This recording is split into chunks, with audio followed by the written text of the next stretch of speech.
Advertencia sobre la índole humana y la vida buena. Sucede que a los hombres se los llama, impropiamente, razonables. Sin embargo, no son razonables aquellos que han estudiado los discursos y los libros de los sabios de un tiempo, pero aquellos que tienen un alma razonable y que están en condiciones de discernir entre lo que está bien y lo que está mal.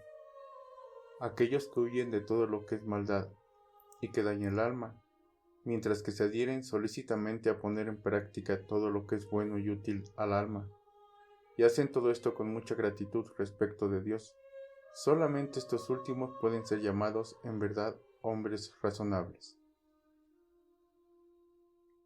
El hombre verdaderamente razonable tiene solo un deseo: creer en Dios y agradarle en todo. En función de esto y solamente de esto, formará su alma, de modo que sea del agrado de Dios, dándole gracias por el modo admirable en que con su providencia gobierna todas las cosas, incluso los eventos fortuitos de la vida. Está, pues, fuera de lugar agradecer a los médicos por la salud del cuerpo aun cuando nos suministran fármacos amargos y desagradables, y ser ingratos con respecto de Dios por las cosas que nos parecen penosas, sin reconocer que todo sucede de la forma de vida en nuestra ventaja, según su providencia, puesto que el conocimiento y la fe en Dios son la salvación y la perfección del alma.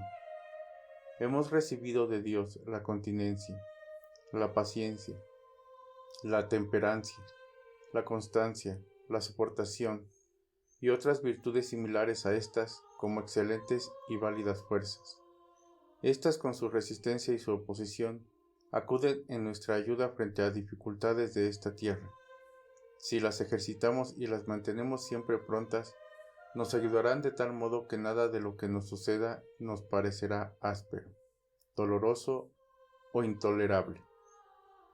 Nos alcanzará con pensar que todo pertenece a la realidad humana y que es obligado por las virtudes que están en nosotros. Por cierto, que esto no lo pensarán los insensatos.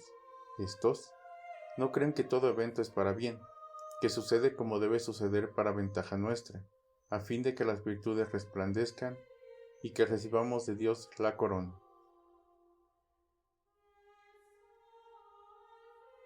Considera cómo la posesión de bienes y el uso de riquezas son solamente una ilusión efímera, y reconoce que la vida virtuosa y grata a Dios es algo mejor que la riqueza. Si haces de este pensamiento una meditación convencida y lo guardas en tu memoria, no gritarás ni gemirás de dolor, no culparás a nadie, sino que por todo darás gracias a Dios, viendo que los que son peores que tú confían en la elocuencia y en las riquezas, porque la concupiscencia, la gloria y la ignorancia son las peores pasiones del alma. El hombre razonable, al meditar sobre cómo deben actuar, evalúa lo que conviene y lo beneficia, y ve cómo algunas cosas son buenas para su alma y la mejoran, mientras que otras le son extrañas. De este modo, él huye de lo que perjudica a su alma como realidad extraña y que es capaz de alejarlo de la inmortalidad. Cuanto más modesta es la vida de uno, tanto más éste es feliz. No tiene que preocuparse por tantas cosas, tales como siervos, campesinos, ganado. Si nos precipitamos en estos quehaceres, tropezamos con las penas de que ellos surgen y nos lamentaremos de Dios. Con nuestra voluntaria concupiscencia, la muerte como una planta será regada y permaneceremos perdidos en las tinieblas de la vida pecaminosa, impotentes de conocernos a nosotros mismos. No debemos declarar que es imposible para el hombre conducir una vida virtuosa. Debemos más bien decir que esta no es fácil ni está al alcance de la mano de cualquiera.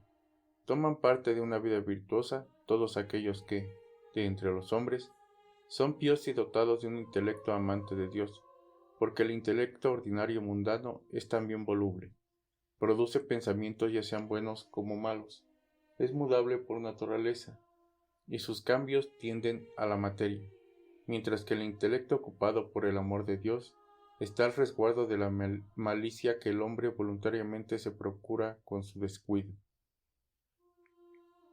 Los incultos y los rústicos consideran cosa risible los razonamientos y no quieren escuchar, pues su falta de formación sería puesta en evidencia y querrían que todos fueran como ellos. Así que también, en su forma de vivir y en sus modales, tratan de que todos sean peores que ellos, pues piensan que podrán pasar por irreprochables, gracias al pulular de los mediocres. El alma debilitada a la perdición, arrollada por la malicia que acarrea consigo la disolución, la soberbia, la insaciabilidad, la ira, la desconsideración, la rabia, el homicidio, el gemido, la envidia, la avaricia, la rapiña, los afanes, la mentira, la voluptuosidad, la pereza, la tristeza, el miedo, la enfermedad, el odio, la acusación, la impotencia, la aberración, la ignorancia, el engaño, el olvido de Dios. En estas y otras cosas similares es castigado el alma infeliz que se separa de Dios. Aquellos que quieren practicar la vida virtuosa, pía, gloriosa, no deben hacer sus elecciones basándose en costumbres artificiosas o en la práctica de una vida falsa. Por el contrario, deben, tal como lo hacen los escultores y los pintores, demostrar con sus propias obras su vida virtuosa y conforme a Dios, y rechazar como trampas todos los malos placeres. Comparado con las personas sensatas, el que es rico y noble, pero falto de disciplina espiritual y de toda virtud de vida, es un infeliz. Pero el que es pobre y esclavo en cuanto a condiciones de vida, pero adornado de disciplina y de virtud, éste es feliz. Como los extranjeros que se pierden en las calles, también aquellos que descuidan llevar una vida virtuosa parecen desviados por sus propias concupiscencias. Son denominados plasmadores de hombres aquellos que saben cultivar a los incultos y les hacen amar los razonamientos y la instrucción. Del mismo modo, debemos denominar plasmadores de hombres aquellos que convierten a los desenfrenados a la vida virtuosa y grata a Dios. Estos reemplazan a los hombres, pues humildad y continencia significan felicidad y esperanza buena para las almas de los hombres. Es bueno en verdad para los hombres conducir de la debida manera las costumbres y la conducta de su vida. Cumplido esto, se torna fácil conocer lo que concierne a Dios. Aquel que rinde culto a Dios con pleno corazón y fe es apoyado por Él para que pueda dominar su cólera y su concupiscencia, que son las causas de todo mal. Es llamado hombre aquel que es razonable, o el que soporta ser corregido, pero el incorregible se lo debe llamar salvaje, puesto que su estado es propio de los salvajes, y de éstos hay que alejarse, porque al que convive con la malicia, no le será nunca posible llegar a estar entre los inmortales. Cuando la racionalidad nos asiste verdaderamente, nos hace dignos de ser llamados hombres. Si abandonamos la racionalidad, nos diferenciamos de los brutos solo en cuanto a la estructura de nuestros miembros y por nuestra voz. Que el hombre bien dispuesto admita que es inmortal y, en consecuencia, odiará toda baja concupiscencia que es para los hombres la causa de su muerte. Cada arte organiza la materia de la cual dispone y demuestra así su propio valor. Está el que trabaja la madera o el que trabaja el bronce, otros el oro o la plata, y así nosotros también. Una vez que conocemos cómo conducir una vida honesta y una conducta virtuosa y grata a Dios, debemos demostrar que somos hombres verdaderamente razonables en cuanto a nuestra alma, y no solamente por la estructura de nuestro cuerpo. El alma, verdaderamente razonable y amante de Dios, reconoce enseguida todo lo que hay en la vida. Hace propicio a Dios con amor y a Él da gracias con verdad, porque es hacia Él que se proyecta todo su esfuerzo y toda su capacidad reflexiva. Los patrones dirigen las embarcaciones de acuerdo con una ruta, a fin de no estrellarse contra alguna roca sobre o bajo el agua. Del mismo modo, quien ansía conducir una vida virtuosa debe escudriñar con cuidado lo que se debe hacer y aquello de lo que debe huir, y debe considerar la ventaja que surge al seguir las veraces y divinas leyes, apartando del alma con un corte neto los malos deseos.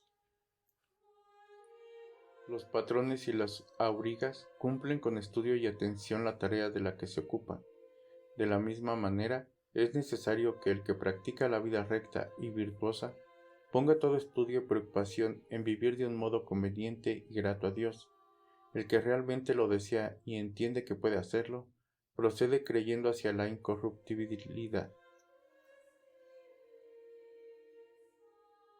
Considera libres no a aquellos que lo son en cuanto a su condición externa, sino a aquellos cuyo modo de vivir y de actuar es libre, porque no conviene llamar realmente libres a los príncipes que son malvados o desenfrenados. Estos son esclavos de las pasiones de la materia. La libertad y la felicidad del alma están constituidas por la límpida pureza y el desprecio por las realidades temporales. Recuerda que debes probarte continuamente. Harás esto mediante la buena conducta y las obras mismas. Del mismo modo, los enfermos reconocen o descubren a los médicos como salvadores y bienhechores, no por sus palabras, sino por sus obras. El alma razonable y virtuosa se da a conocer en su modo de mirar, de caminar, de hablar, de sonreír, de discutir, de conversar.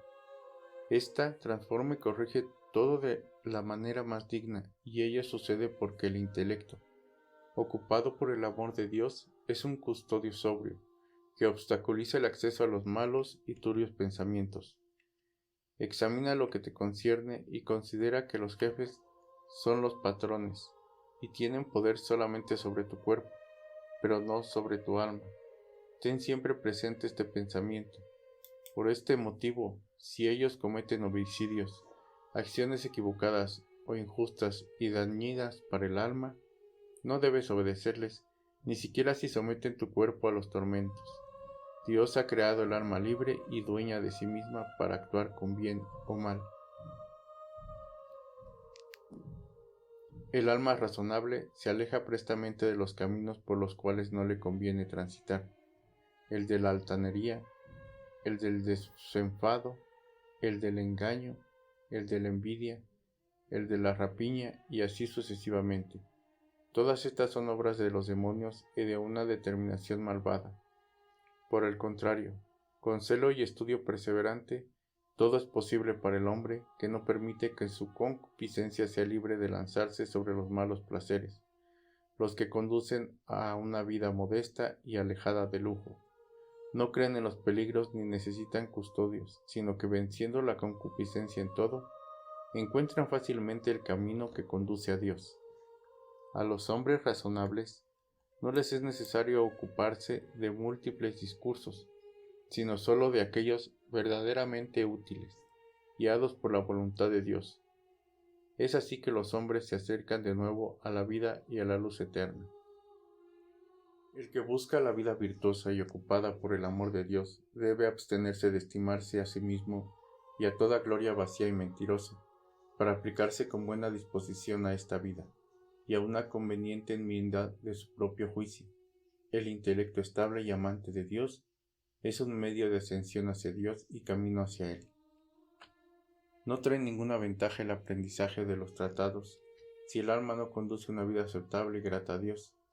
Causa de todos los males son la divagación, el engaño y la ignorancia de Dios. La meditación sobre la vida perfecta y el cuidado del alma hace a los hombres buenos y amantes de Dios, puesto que el que busca a Dios lo encuentra. Vence en todo a la concupiscencia y no se aparta nunca de la plegaria. Tales hombres no temen a los demonios. Los que se dejan desviar por las esperanzas de esta vida y conocen solamente de palabra las acciones que conducen a una vida perfecta, sufren algo parecido a la desgracia de aquellos que, aun poseyendo los remedios y el instrumental de arte médico, no saben usarlos ni se preocupan por aprender. En tal caso, no debemos acusar por los pecados en los que caemos ni a nuestra constitución ni a otra cosa, sino solo a nosotros mismos, puesto que si el alma elige voluntariamente el descuido, es inevitablemente vencida. Al que no sabe discernir entre el bien y el mal, no le es lícito juzgar a los buenos y a los malos. Bueno es el hombre que conoce a Dios, y si el hombre no es bueno, no sabe nada ni nunca será conocido, pues el medio de conocer a Dios es practicar el bien. Los hombres buenos y amantes de Dios reprochan de frente a los hombres, si éstos están presentes por el mal practicado, pero no los insultan si están ausentes, ni siquiera lo permiten a quien trate de decir algo. Manténgase alejada de las conversaciones toda grosería, porque el pudor y moderación son adornos propios de los hombres razonables, más que de las vírgenes. El intelecto ocupado por el amor de Dios es la luz que ilumina el alma como el sol ilumina el cuerpo. Frente a cualquier pasión que pueda sorprenderte, recuerda que para aquellos que tienen un recto sentir y quieren disponer de sus propias cosas de la manera debida y segura, no es considerada como deseable la posesión corruptible de las riquezas, sino que es preferible atenerse a las glorias que son rectas y veraces.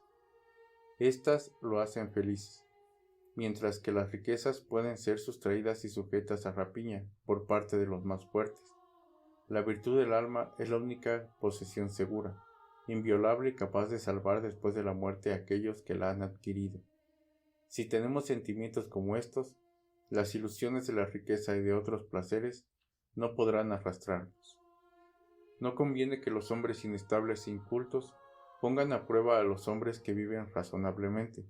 Tales son los hombres aceptados por Dios, los que callan mucho, o bien hablan poco, y de cosas necesarias y gratas a Dios.